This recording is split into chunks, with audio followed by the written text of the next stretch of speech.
ছিল একটা গরু যে দুধ দেয়, গাভী যাকে আমরা বলি, এই গাভীকে জঙ্গলে একটা সিংহ তাড়া করছিল। তো জঙ্গলের রাজা কাকে বলা হয়? সিংহকে। তো সিংহের নিজের প্রতি একটা কনফিডেন্স ছিল, বিলিভ ছিল যে আমি জঙ্গলের রাজা, আমাদের পৃথিবীতে কেউ হারাতে পারবে না, আর আমার কাউকে দরকার নেই, আমি একাই সেফ।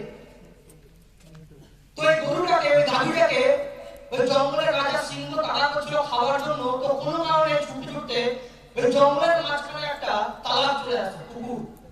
কিন্তু এই পুকুরটা জল কম ছিল, কাদা ছিল, এবং ওই পুকুরে গরুটাও নেমে যায়, গাভীটাও নেমে যায়, আর সিংহ ওর পেছনে পেছনে নেমে যায়।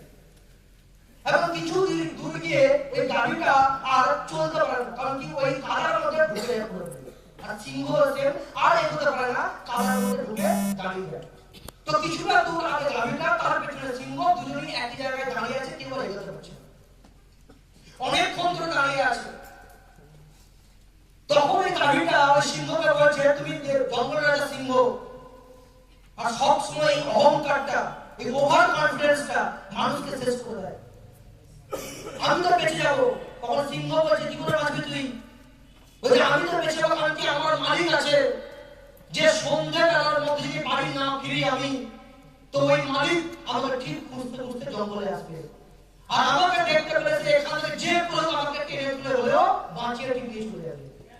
তোমার কোনো মালিক নেই, তুমি ভেবে নাও তোমার বাঁচাতে আসবে কে? তোমার বাঁচাতে আসবে কে এখানে?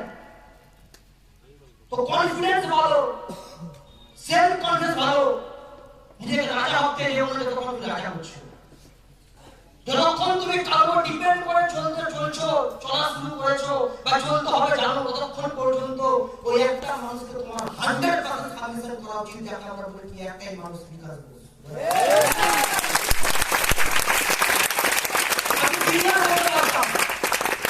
আমি রাকেশ বলতে পারতাম, আমি সুজিত বলতে পারতাম, দেবু বলতে পারতাম, দুর্গা বলতে পারতাম, আমি যে কারো নাম বলতে পারতাম, কিন্তু আমরা স্মার্ট হারুর টিম সত্যি, কিন্তু স্মার্ট হারুর থেকেও বড় কথা, স্মার্ট হারুর তার সঙ্গে আমরা বিকাশ দ্বারা এডুকেশন শিক্ষিত, এখানে একটাই মানুষ যাকে আমরা ট্রাই করে বলি, তারা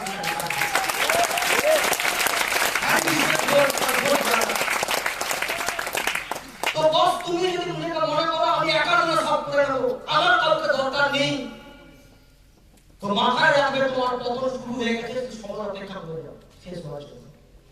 আর যদি তুমি বিকাশ ধরার শিক্ষায় শিক্ষিত হচ্ছ, যদি এই মানুষটা ফলো করছো, তাহলে মাথায় রাখবে তুমি যতই প্রবলেমে পড়ো না কেন, লাস্ট পর্যন্ত মানুষ ঠিক তোমাকে বাঁচাতে আসবে, যে কোথায় যে পড়ে গেছে তুমি ঠিক করে হবে।